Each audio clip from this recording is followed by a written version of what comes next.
Yeah, go for it. Okay, well, this Susan Gerbic is the original inspiration for Skepticamp, as it was called last year. Skeptipalooza, as it's called this year. And she's visiting us from California. Very nice of her to come all that way. It's a long flight, her arms are tired. And she's gonna leave a little early today.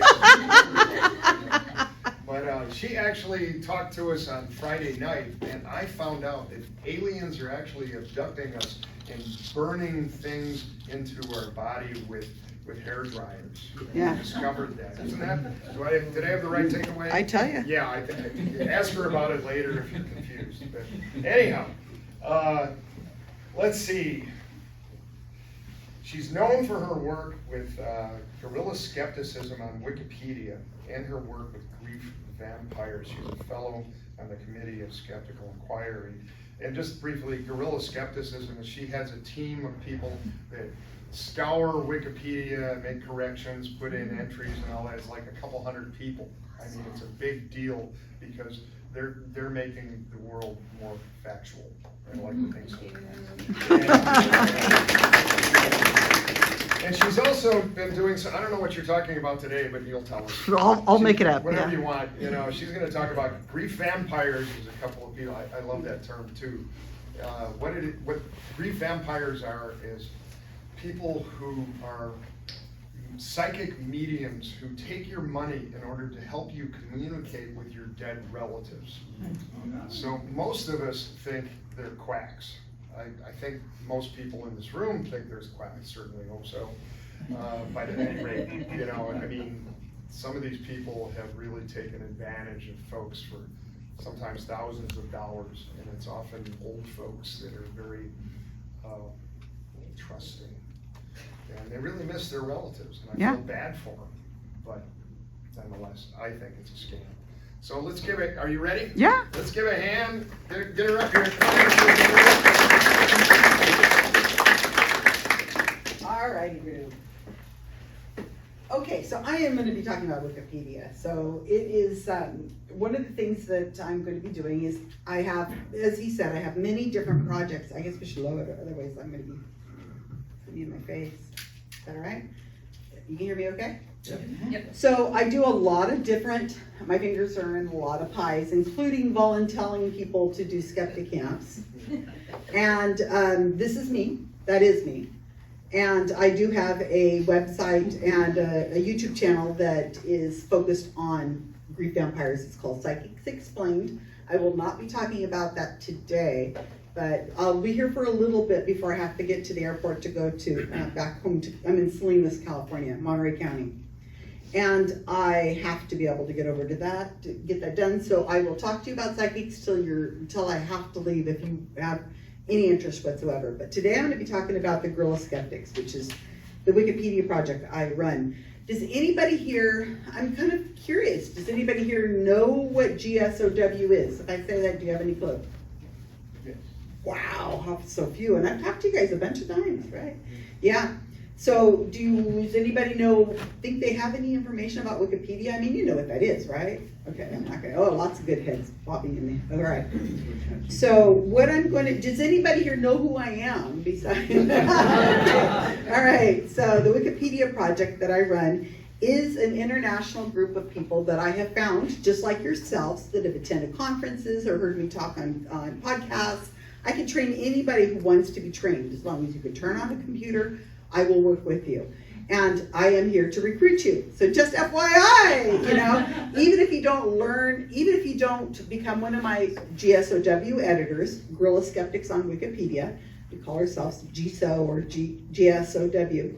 Even if you don't become one of my editors eventually, what will happen is at least you're going to leave here with some information about Wikipedia and you'll be able to have a little more facts. One of the things I have learned more recently than lately is that we are blamed for everything. So anything that's on Wikipedia, my team that is put on, especially the UFO community is right now really upset at me that they think that shouldn't be there or is deleted or whatever. I am blamed for it. Oh my gosh, Reddit, Twitter, oh my gosh. So even if we haven't touched it, it's just a reputation we have. So they say, those gorilla skeptics, those evil people, it's like the Scooby-Doo people, makes me think of them. So I run this Wikipedia editing team. I started it in like 2010. Brian Dunning was the first edit I ever made. I took a picture of him doing exactly what he's doing right now. So he's sitting next to a window, typing on his laptop. And I took a picture of him and I put it and I uploaded it to Wikipedia and I said, wow, that photo looks good. Damn, this Wikipedia page sucks. I don't know how to fix That's it. absolutely true. That's really surprising. Yeah, I was sitting exactly Like this, on next to the a side window. of a conference. Yeah, I can show you the picture, yeah. I had no idea that was your first Wikipedia thing, though. Yeah, it was my first edit. Wow. And I said, this Wikipedia page sucks. This picture looks good, because I'm by trade, I'm a portrait photographer. And I said, how do I fix this Wikipedia page? It was 2010, we were on a cruise. And I just kind of figured out how to do it, and I nearly got banned. It's a long story, but the point is that I had no special skills. I'm a baby photographer, you guys.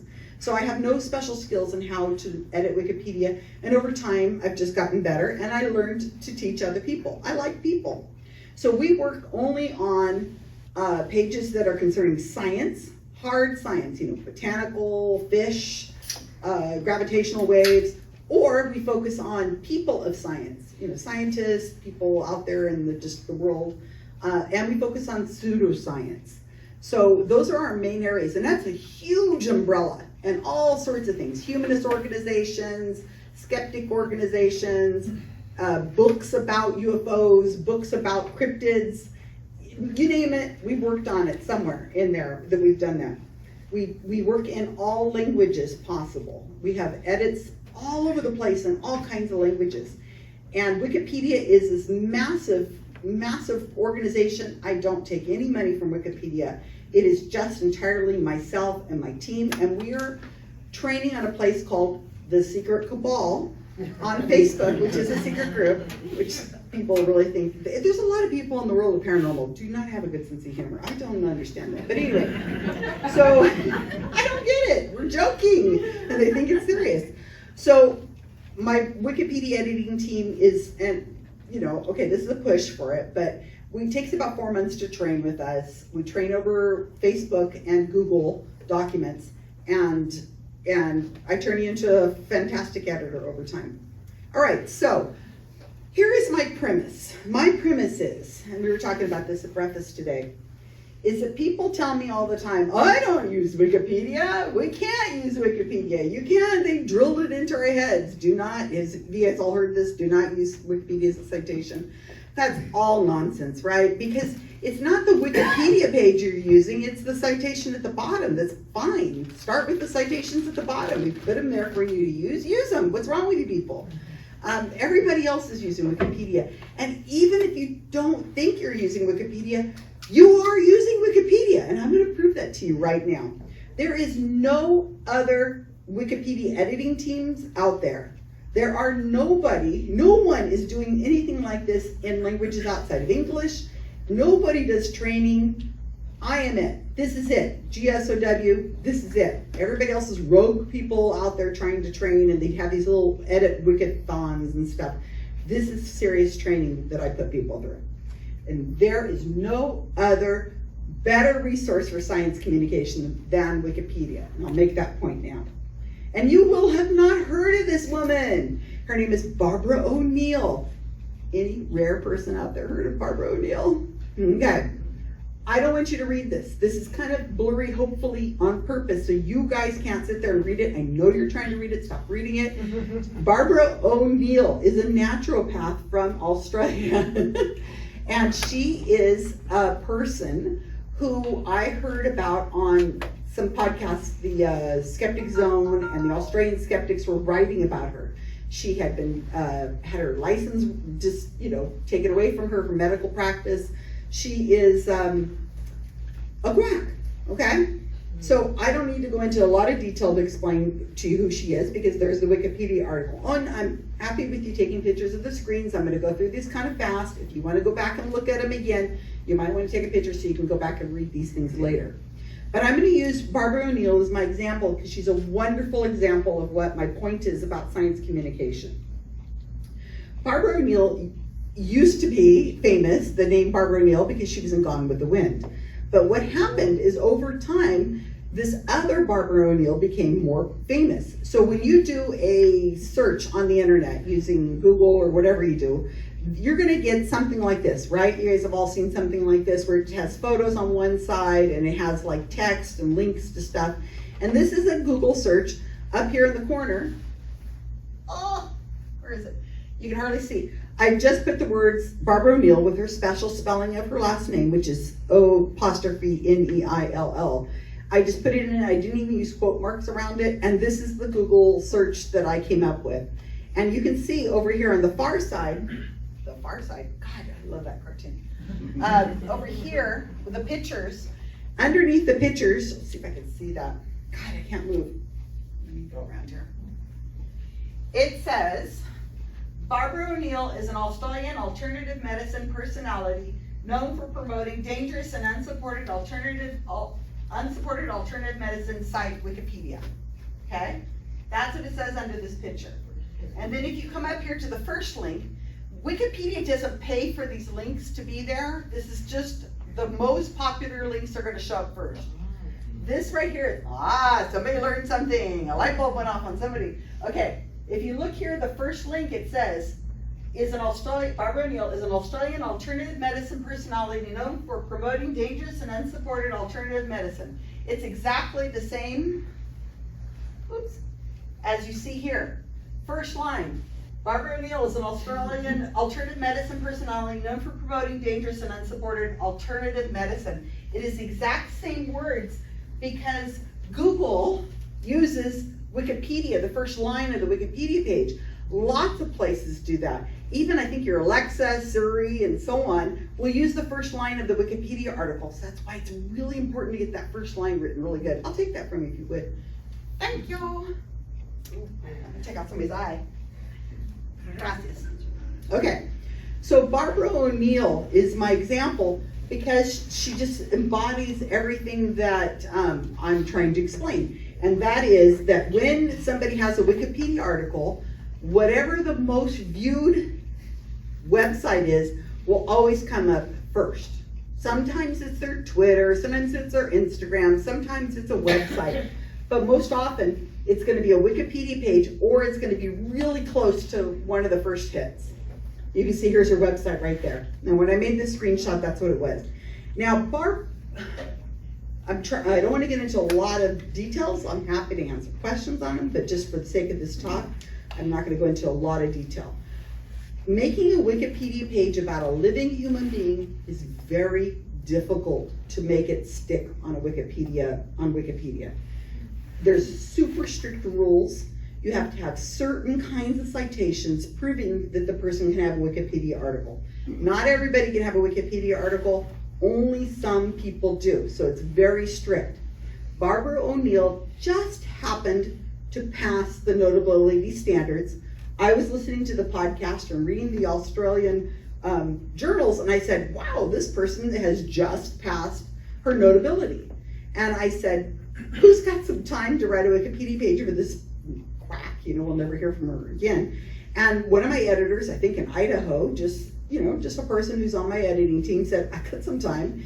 And she wrote the Wikipedia page for this woman, that Barbara O'Neill. Nothing special. We never thought we'd hear from her again. Now, one of the things we can do is, it's important to know if your activism, because this is activism, does it work? How do we measure it? And it's very hard to measure some things. The way we came up with doing this is I had a friend of mine who runs the Data Skeptic podcast, and it's called the Data Skeptic podcast. He made a tool for me where I can look at views, article views. Now, all I can see is how many times somebody has opened the Wikipedia page, clicked on it. I can't tell if it's the same person going there over and over and over. I can't tell if they're there for 2 seconds or for 5 hours reading everything. I don't have any way of knowing that. So within that standards, I have this tool that allows me to see how many times somebody has accessed a Wikipedia article. So this is a graph, all right? And you can see down here that the line is just hardly anything. This is 1,000. So she's getting Wikipedia page views from the time we created it 2020, well, 2019, and this chart goes up to 2023. So it's barely any views. So this is a standard Wikipedia article of nobody that's that famous. It's 124,000 views. That is kind of a lot. I'd like to have that, but I'm not that popular. Maybe you guys are quack. Anyway, 124,000 from the time we created it in 2019 to 2023. Then what happened is Barbara O'Neill found TikTok.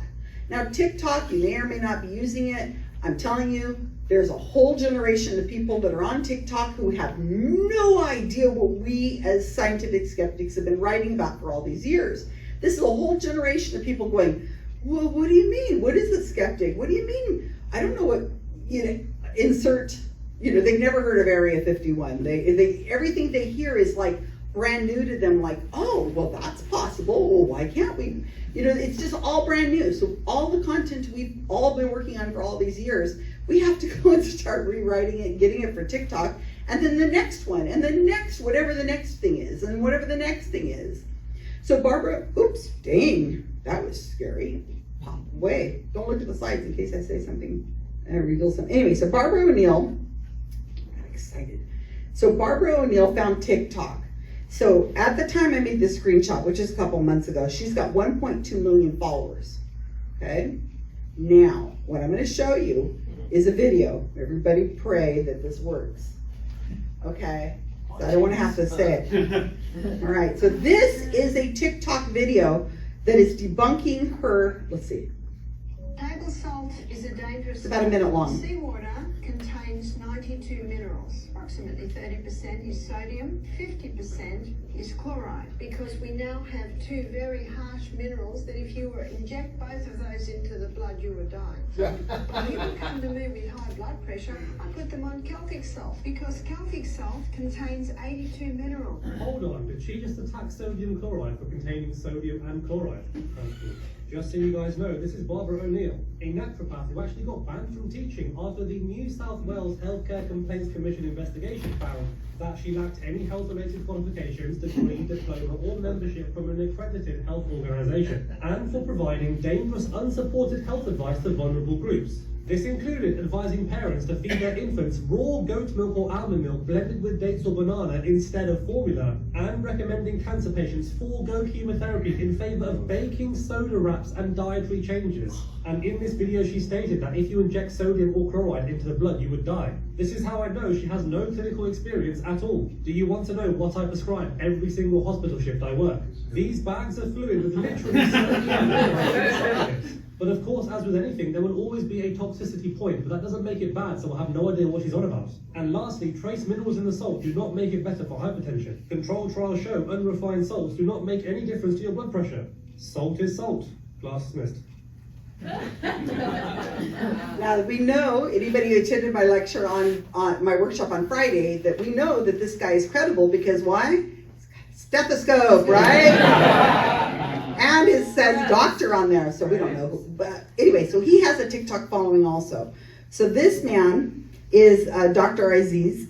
He has, at the time I made this clip, 1.9 million followers, and he's got lots and lots of likes. So Barbara O'Neill has been making these TikTok videos, oh my gosh, like crazy. And this guy and others have been debunking her videos. And that's wonderful, fantastic. But how does that have anything to do with why I'm here standing in front of you talking about Wikipedia? Who saw it? What did you guys see? What did you see? Me? Yeah. Oh, yeah, I saw him using the Wikipedia article and referencing it and having highlights for the goat milk. Yeah, he's referring exactly to the edit that my editor in Idaho, who was one of the people who just attended one of my conferences or was listening to one of my videos or saw me on a podcast or heard me on a podcast. She just said, hey, I got some time, teach me how to edit Wikipedia. I can join your secret cabal, let's go. And she wrote this Wikipedia page, and now this guy is quoting it, right? So we find examples of this constantly, and just by accident, because nobody writes to me and says, hey, who wrote that Wikipedia page? We're gonna cite it. No, we never know. Nobody's telling us anything. We're anonymous encyclopedia writers. And so what this guy has done is he's been able to magnify the work we've done by just quoting it. And we, like I said, I see this, I run into this all the time. So now, how do we measure this? Does this have an impact?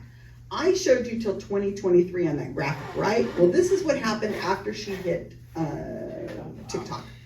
And so these are the stats of people hitting her TikTok page. Back here, she had just a little bit. So since I made this graphic in 2025, from the time it started, the old number was 124,000. Here's where she's at. 4,389,744 views. That's how many people have hit her Wikipedia page since TikTok. Well, because of TikTok, you can see this mostly is all from TikTok.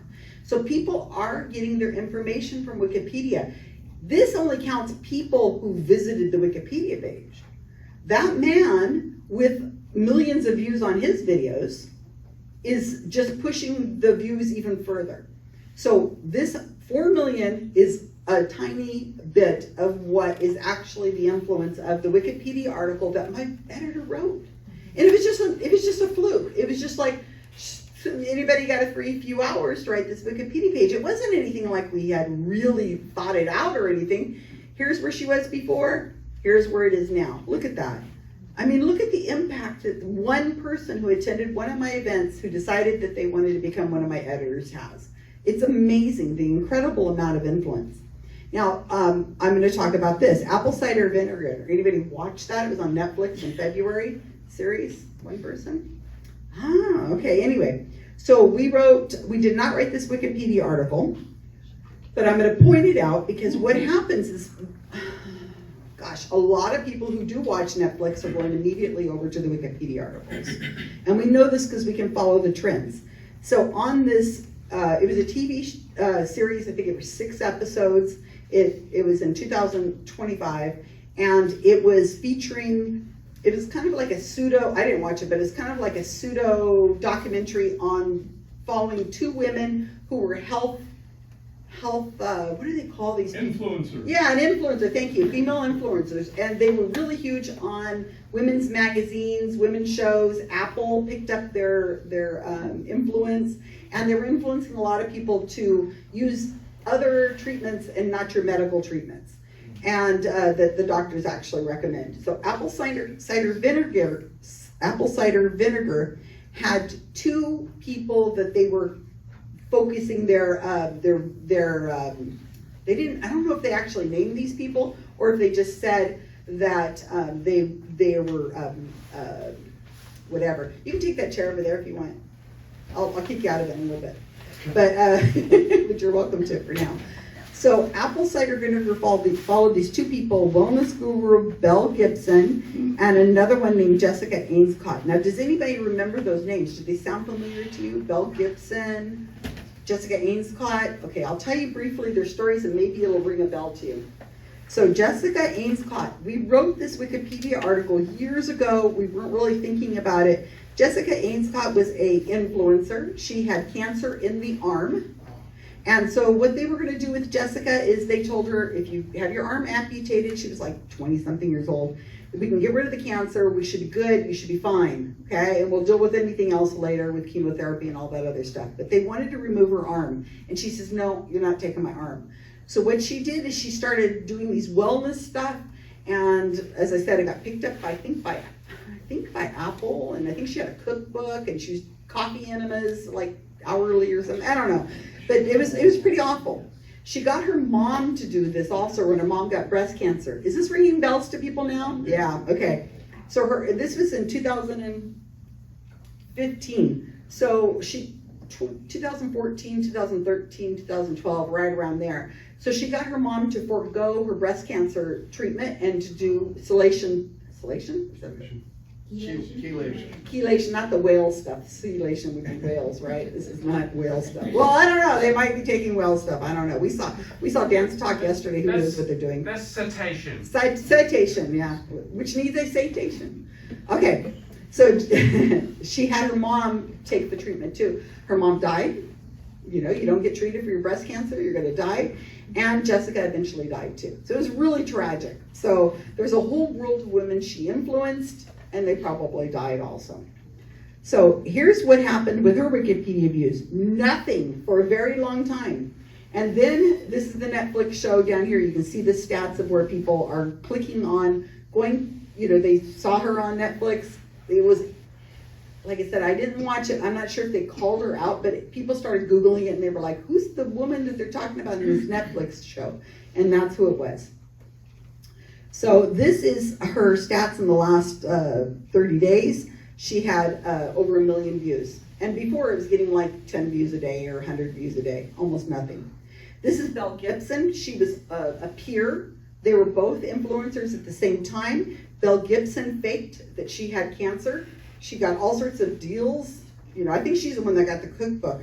And she was the one that was, the media just loved her. She was a darling. And recently, it's come out that she had faked all of it. She was using it to get money. She had no cancer. She had said she had brain cancer, and she had nothing. But she was pretending she had it and that she cured herself. Again, probably thousands of women dead because they followed her advice. We did not write this Wikipedia page. It already was in really great shape. But what I want to show you is, this is what Belle Gibson's Wikipedia page's stats look like in the last 90 days. Over 6 million page views. These are the two put together, and this is not my chart, so I'm sorry that the little lines are so faint.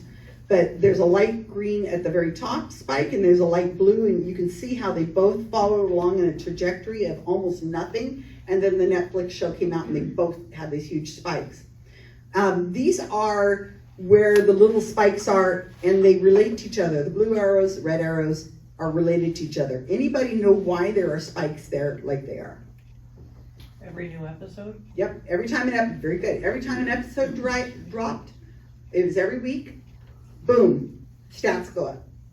Next week, boom, stats go up. So it was very fascinating how the Netflix show, even though it probably, I don't even know if it mentioned these two women's names, it drove attention over to the Wikipedia articles.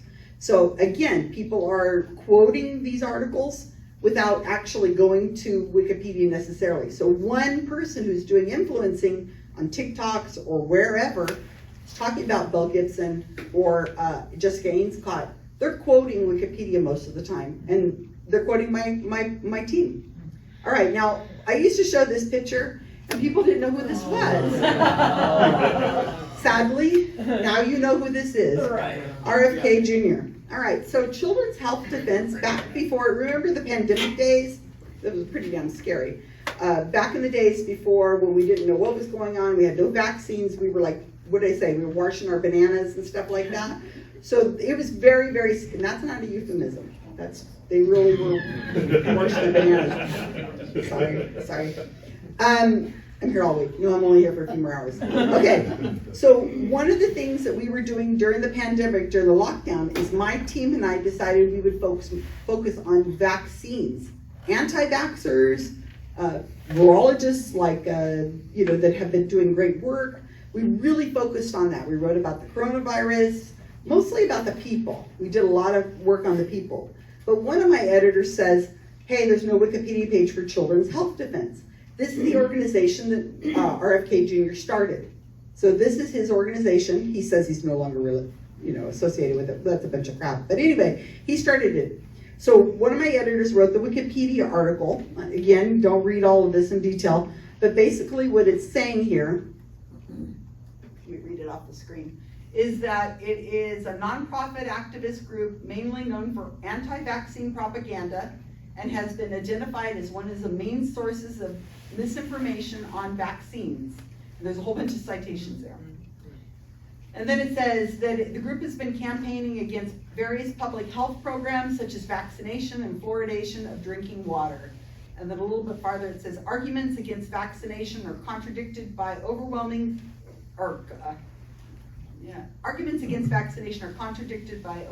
scientific consensus about the safety and effectiveness of vaccines. My team wrote that. That's all the words out of my editor's mouth or keyboard.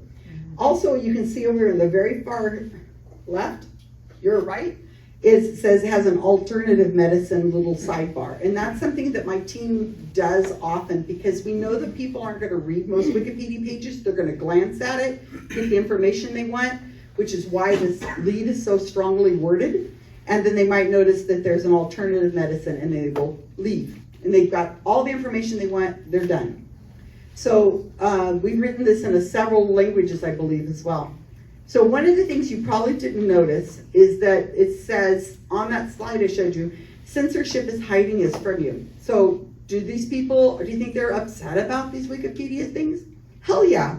So this is a pop-up that, this is a blog that they put out. This is probably a few years old during the pandemic.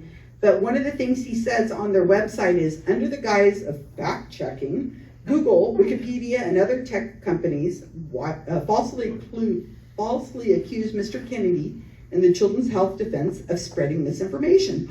No, about vaccines and other urgent health matters. Wikipedia refuses to correct the inaccurate entries, despite our numerous attempts to provide them with the truth. Oh, I'm so sad. So I'm not getting his emails. I don't know. But so we wrote this Wikipedia page. They're blogging about it, that they're trying to combat it, but there's nothing they can do. There is nothing you can do. I'm sorry, you guys. We are on the side of science. The rules of Wikipedia are based on science and the scientific consensus. So there's nothing you could do. People constantly, oh, well, they could change it back. Yes, they can, and it's there for about 30 seconds, and it's changed back again. You can't vandalize Wikipedia like you think it is. There's so much misinformation out there. It's not what you think. So here's our graphic again, the Children's Health Defense, and you can see it kind of has its up and downs, and this goes to when I made the slide, we had 760,000 views on this Wikipedia article, and we've written it in many languages too. So I think I'm almost done. Let me see real quick. Yeah, okay, so I'm almost done. I'm going to show you something that I just added last night. This is a video. It's about 1.5 minutes long. I think Brian might have seen it, and I'm not quite sure. So let me set this up really quick. So I alluded to the fact that I'm not very well liked in a lot of communities, okay? And they assume that I'm doing things that I'm not, even if we're not doing them. So I just found this video a couple days ago, and it's a long video. I'm just gonna show you a minute or so. I clipped it in my hotel room. Let's hope it plays. And it is a Australian journalist named Ross Coulthart. Brian's smugly laughing over there because he knows exactly what I'm talking about. He's now a full-blown UFOologist. He puts out just nonsense. He's got a really awesome accent though. But anyway, Ross Coulthart is one of the luminaries in the UFO community, and there's a large section of people in the UFO world who follow his words. So he's doing an interview with this guy. I maybe Brian will know who he is. I can't think of who. The name doesn't ring a bell. And you'll see. So what happened a couple years ago, is some editor who's not associated with me, who's an admin on Wikipedia, started putting up UFO articles about historical people who from years ago in the UFO community who had Wikipedia pages that are stubs. Do you know what stubs are? They're just badly written Wikipedia pages. They're written so long ago, they're just pretty much abandoned. Nobody's gone back to fix them. So this editor, I don't know him, but from watching him the last few months, I've seen that he's putting these up for deletion. And then what happens is the UFO community goes nuts because somebody's trying to delete the articles. They blame me, and they call me the worst things in the world. And they just go on and on. I've never heard of these people before. But what happens is people go to the Wikipedia pages and they repair them and they make them nice and then they're fine. And it looks like this is what this guy's motive is. He's doing a lot of the edits. He puts them up for deletion. People run over there. They fix it really quick. He's making some of the major edits of it and the page is fine. But the UFO community doesn't see it that way. They think this guy's just deleting stuff, and it's just hilarious watching it. Okay, so now that I've given you the backstory, let's see if this, everybody pray. Everybody hold hands. Okay, I couldn't edit this very good last night because I was just in my hotel room. I find that to be very interesting, and we do live in interesting times. I don't think we should go today without recording also the grave concern about the sanitising of history. The fact that there have been obvious efforts by someone, as yet unidentified, to delete the Wikipedia entries of Christopher Mellon, the former the Under-Secretary of Defence, and Harold Malmgren, who we spoke about earlier, and Pippa Malmgren. Somebody is trying to sanitise Wikipedia and remove references that might bolster public understanding of the UAP issue. And it's funny, and some of the people online have been speculating that it might have been this self-promoting group known as the Guerrilla Skeptics. I think they get a kind of a prurient sexual skeptics. I'm increasingly concerned that their denials are true and that it's not the guerrilla skeptics who are responsible for these deletions, that in fact it's more likely people from the intelligence community. The great work that's been done by a friend of mine, Rob Everly, who's been researching the background of who it is that's doing these Wikipedia deletions. I do know there's an ongoing FBI investigation at the moment, and if there are people from the intelligence community that have been involved in sanitising Wikipedia, it's two issues here. Firstly, there's a huge problem. Okay, I'm going to end it there because I couldn't edit this video really well, but he just goes on to talk about, the whatever, So, I mean, I can't win, right? I mean, I'm either a government shill or I'm responsible or I'm paid. I'm waiting for those bucks, to come out, but I haven't seen any of these bucks they're supposed to be sending me. But so this is what's going on, is these videos, this video that I just showed you, that little snippet's got like 74,000 views. I can come out with a video explaining exactly what's going on and I get like 16 views, right? So nobody wants to look for my stuff, but it's frustrating because it's not only the world of the pseudosciences that are the problem. I'm having problems with people within our community who are just like they I mean, why are you using the word they? But it's like they are doing these things and I heard that they, and you're like, who are these they, and where's the funding that they're talking about? But it's been fascinating. You're the first group I've showed that video to, because I just found it. It was made in May. It's a bunch of bullshit. All of it is bullshit. The guy has nothing. I don't think there was anything he said that was correct. It's just, like I said. So my point is, and I hope I made this point to you guys correctly, is that Wikipedia is our ally. We have to make sure Wikipedia is in fantastic shape. All the citations, all the rules are followed, because it is, if we don't do this, we're losing. Misinformation is rampant, and we have the control to fix this. I can show you how to do it, and make this happen so that we can get better Wikipedia articles. And I really need a lot of work in hard sciences. I can write about people, I can write about pseudoscience, but I don't know one fish from another, I don't know one, bug from another, I don't know those things. So my team and I can't write those Wikipedia pages in the hard sciences because we don't know enough about the terminology and the journals and all that stuff. So I can train anybody, I'm looking for anybody who wants to edit, but we really do need help in the hard sciences, and then we get them translated into other articles. So again, talking about numbers as I come to the end of my talk. Going to the numbers, I have this on here because this number changes daily. Everybody likes to know how many Wikipedia pages have you guys done? I mean, what's the number? And I can tell you that we've written over 2,300 Wikipedia articles. And that's pretty good for people who are constantly supposed to be running the internet, right? I mean, you would think we'd be in the 20,000s, but no, we've written 2,300. 45% of the work we do is in languages outside of English. And I'm pretty proud of that, because pseudoscience does not have a border. And so pseudoscience is rampant everywhere, and we gotta make sure all these Wikipedia pages everywhere are in great shape. Now, as far as the number of views, you guys know the caveats that I only know how many times an article has been accessed. I don't know if it's over and over, same person, I don't know how long they stayed there, but I do know how many times those 2,300 pages have been viewed. And the number is 203 million times. So that's a hell of an impact. Plus, yeah, I got a yeah in the back there. Thank you. Yeah. These are my team. Plus, we know that that's probably a little tiny dip in the ocean, because we know that the words we're writing are being impacted by influencers. Science influencers are using our work to make better articles.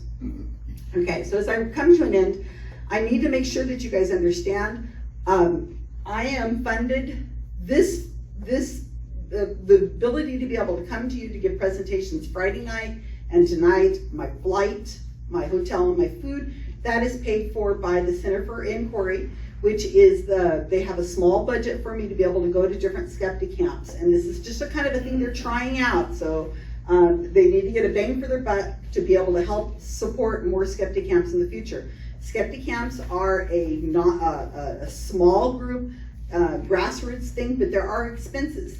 And CFI is not paying them, but it is happy to help support them with advertising and swag and so on, and help fund speakers to come to these kinds of events. So thank you for letting me borrow this article. I do have a few of the Skeptical Inquirers over there. I want you to know it's $19, $20 to do a 1-year membership for your magazine. It's got 6 issues.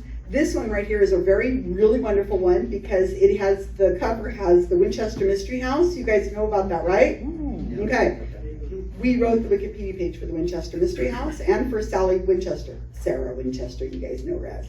And they focused on this, in this issue here, is all about the work that we did in the Mystery House on the Wikipedia page. So this is so they've been really supporting us. At the very bottom, it has a Scooby-Doo bus, you know, and then here the license plate is GSoW. I just love that. And then one of the things I have on here is, this is just one issue and it's already been claimed, but one of the articles in here is me, call to action, page 5. I am saying, please help us edit Wikipedia on the hard sciences. So this is the Skeptical Inquirer link, and I want to invite you guys all to attend SciCon, which is coming up in 2026 in June. It's going to be in Buffalo, New York. It's going to be fantastic. It's the first time that it's the 50th anniversary, so it's going to be a big freaking deal. But we also have skeptic camps scheduled all over the place. These things are, as I said, are grassroots.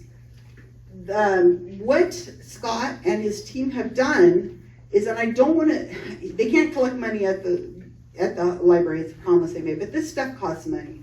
So if you want to find ways of making money enter into the pockets of this organization, this group, please do so, because this money, you know, the stuff comes from somewhere, the food comes from somewhere. So small donations, large donations are really a big help to Scott and other organizations. But don't do it here. Yeah, no, but talk to somebody and they'll figure out how the money can get to them. But really, seriously, we don't charge for skeptic camps. We keep them low cost so that it makes it accessible for people. We have skeptic camps all over, and I want to invite you to Monterey County. My skeptic camp is always the first skeptic camp of every year. It's the second Saturday this year, and that's in Salinas, California. It's a beautiful place to visit in January, let me tell you. We have in Santa Cruz in a couple weeks, we have Santa Cruz is going to be doing a drag show as a part of their skeptic camp, and the people who are doing drag are all PhD science students at the university. So it should be really fun. We have them in Las Vegas coming up with Elvis is going to be the MC. We have all over the United States, I'm helping put on these skeptic camps. The first step of activism is to show up, and you guys have showed up, and I really appreciate you being here. Thank you so much for your support. It helps out support Scott and other things. You can donate to Skeptical Inquirer, to the Center for Inquirer, and that'll help me be able to go to more activities. So, thank you guys. I'm happy to answer all the questions you have. Before she answers questions, I will say that the bus that's taking Brian is going to continue with Susan all the way to Monterey.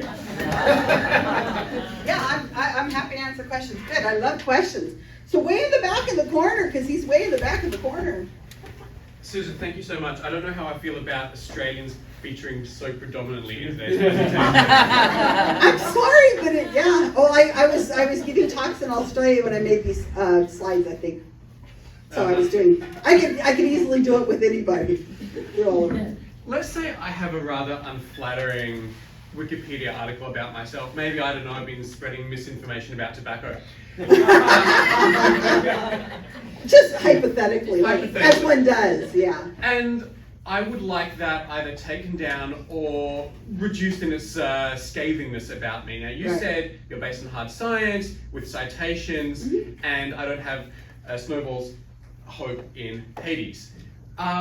Have there been instances where people have been able to soften Yes. articles? Yes. And to what extent? Hypothetically, we can do anything within the rules of Wikipedia. Please talk to me later. I've done some things that are, and I'm fine with reporting this, which I am.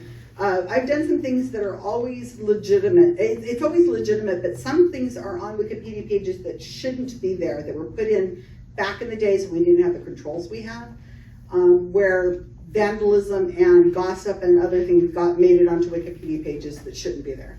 So I'd have to look. It might be able to be taken off in seconds, or it might be something that's going to stay forever, and you're going to have to do some more amazing things to make it so that it softens it by adding more citations.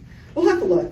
But yeah, send me a message or talk to me later. But yeah, That's a hypothetical. it's just hypothetical. It's just anybody who's not here who might be listening to this video who wants to have an answer to that question, and you don't want to reach out to me. What you're going to do is you're going to go to the talk page of the Wikipedia article, and there's a talk little button on every Wikipedia page, and you're going to go and you're going to make a heartfelt post on there saying, "I am the target of this article, and please, can you guys, come on, man, help me out here. Somebody help me." And if you're honest and you're about it, sometimes they will tone it down. A lot of the stuff on there is just until we get your eyeballs on it. I mean, those 2,300 pages we have written, we know they're in great shape, but that doesn't mean everything is. So let us just take a look at it. Yeah, so it's fine. So we're running short on time. Okay, talk We'll to me take later. one more question, but if it isn't a really burning question, don't ask it. Ask me later. Ask her later. Yeah, burning question. It's not burning. Here it is. How do you decide which pages to edit, and who does that, and what's that process? Oh, okay, so that's a quick question. So during training, I give you a small list and say choose something off of here, because I want to narrow it, you know. These are all things I've kind of looked at and said these need improvement, and probably somebody who's beginning can figure it out. As time progresses, you pick. Everything is you pick. And so it's whatever your expertise is, I will steer you into it. I don't want you to have a conflict of interest. I don't want you to be somebody who's like, you know, really active in that thing, but if you have skills in it, we'll talk. But the idea is that everybody does the work they want to do. I have people who write about everything. I mean, we're all over the place. Does it ever converge into, pages about politicians and some of the crap that they say? Not much, because we try to stay away from politics a lot unless they go into pseudoscience or science. We have written a bunch of politicians' pages that were people who were running for office in states, small states, and they were science-focused people. So we wrote their Wikipedia pages hoping they would do better in the campaigns. So we've done a lot of that, but it's usually small local stuff, not like, the big things.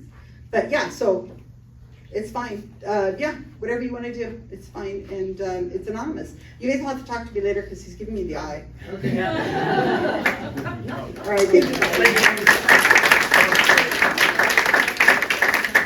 Maybe they don't love you everywhere, but we love you here. Thank you. It helps that my son lives nearby, so,